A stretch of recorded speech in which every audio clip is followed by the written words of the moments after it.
This is English shorthand dictation number 225 and the dictation speed is 160 words per minute. Ready? Start. Sir, yesterday I had given a notice for calling attention motion on the 3 black farm laws and the ongoing farmers' agitation for the last 9 to 10 months. Today I find that my name is shown against short duration discussion. My calling attention motion has been converted into a short duration discussion, and the short duration discussion is on a general topic of agricultural problems and solutions, whereas my calling attention was on the repeal of the farm laws and the ongoing farmers' agitation. Sir, please listen to your own ruling at page 49, which says that a calling attention motion can be converted into a short duration discussion after a complete sense of the House is taken. No sense of the House has been taken. This is completely unilateral and this is not acceptable to me. Sir, I was in a dilemma whether to participate in this discussion or not.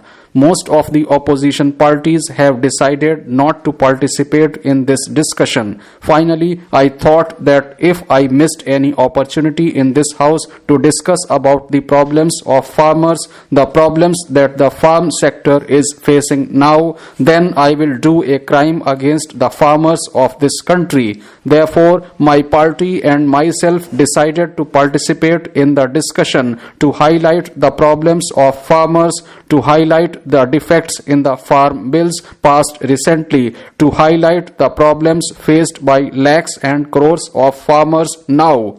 Therefore, sir, on behalf of my party, I am participating in this discussion. I will highlight some of the problems.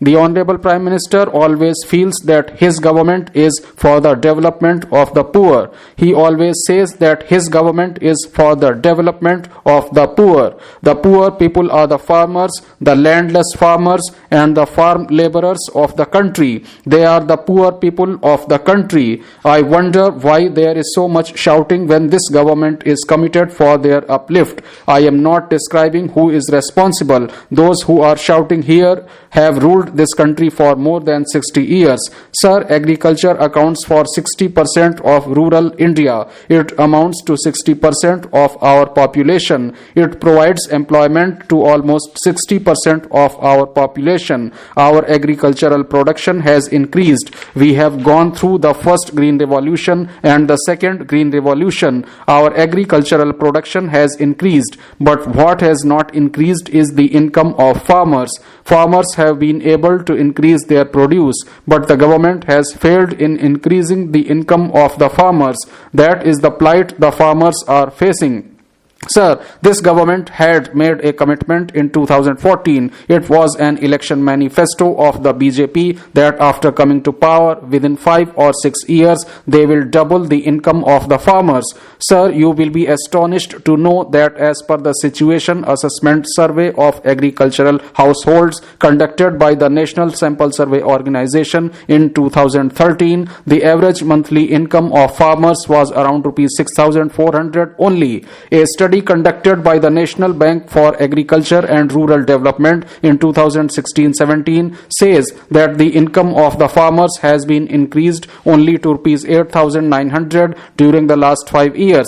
This has not been doubled. The last survey made by the National Sample Survey Organization about income of the farmers was in 2013. In the last 8 years, the National Sample Survey Organization has not made any study, and the government claims that they have been able to double the income of the farmers.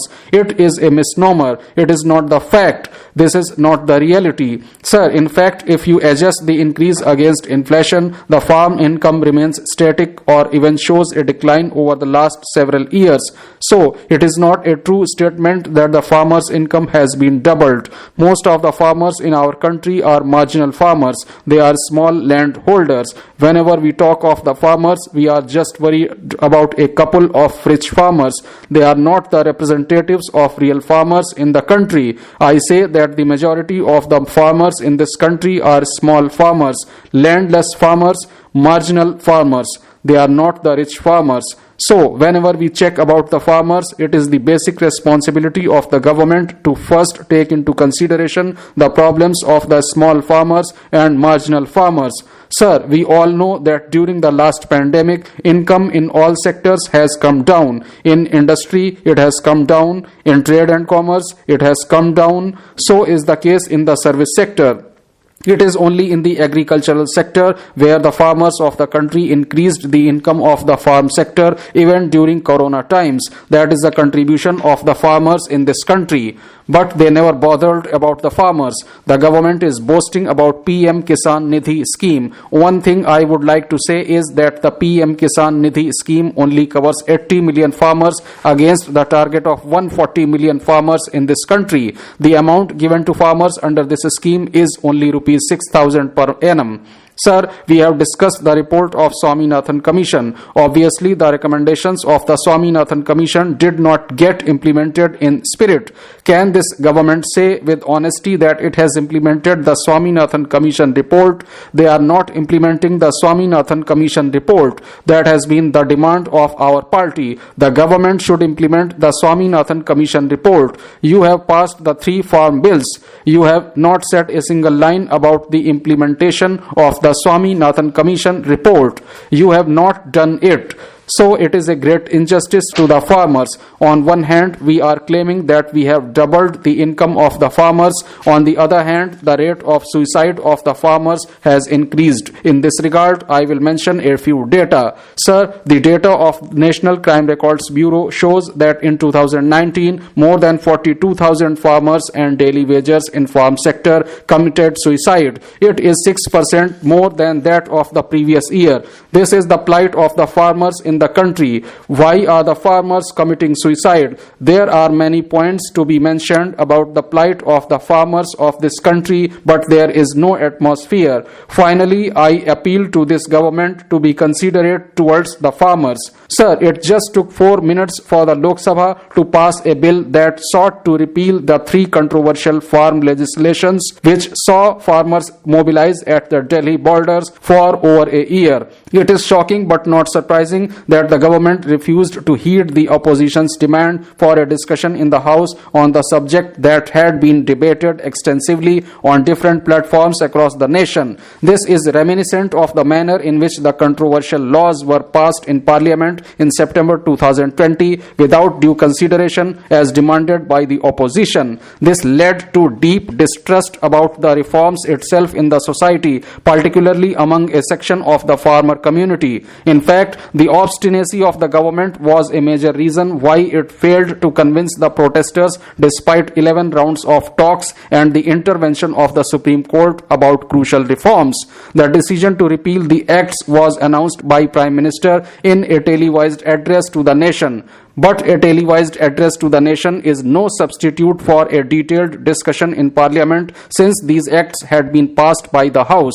Union ministers had hailed the Prime Minister's climb down as a great gesture in the national interest. But it was never explained as to what was against the national interest. So, what were the imperatives? Was the government's failure merely a case of miscommunication? What has been the outcome of similar reform measures in the states? Should the centre henceforth let the states decide their own agriculture reform paths as per the demands of local political economy rather than push centralized solutions on a sector rich in diverse cultivation practices and markets?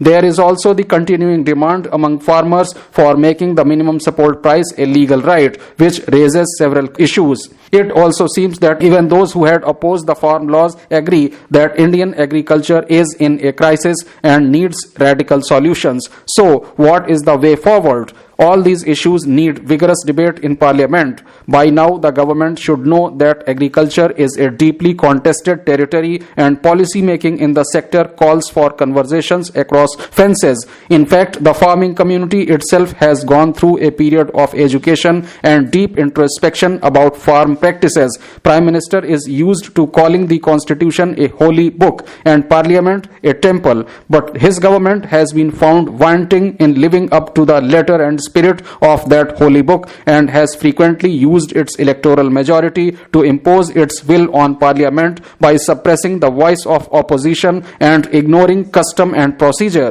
Debates are the lifeline of Parliament. Their absence will diminish the institution.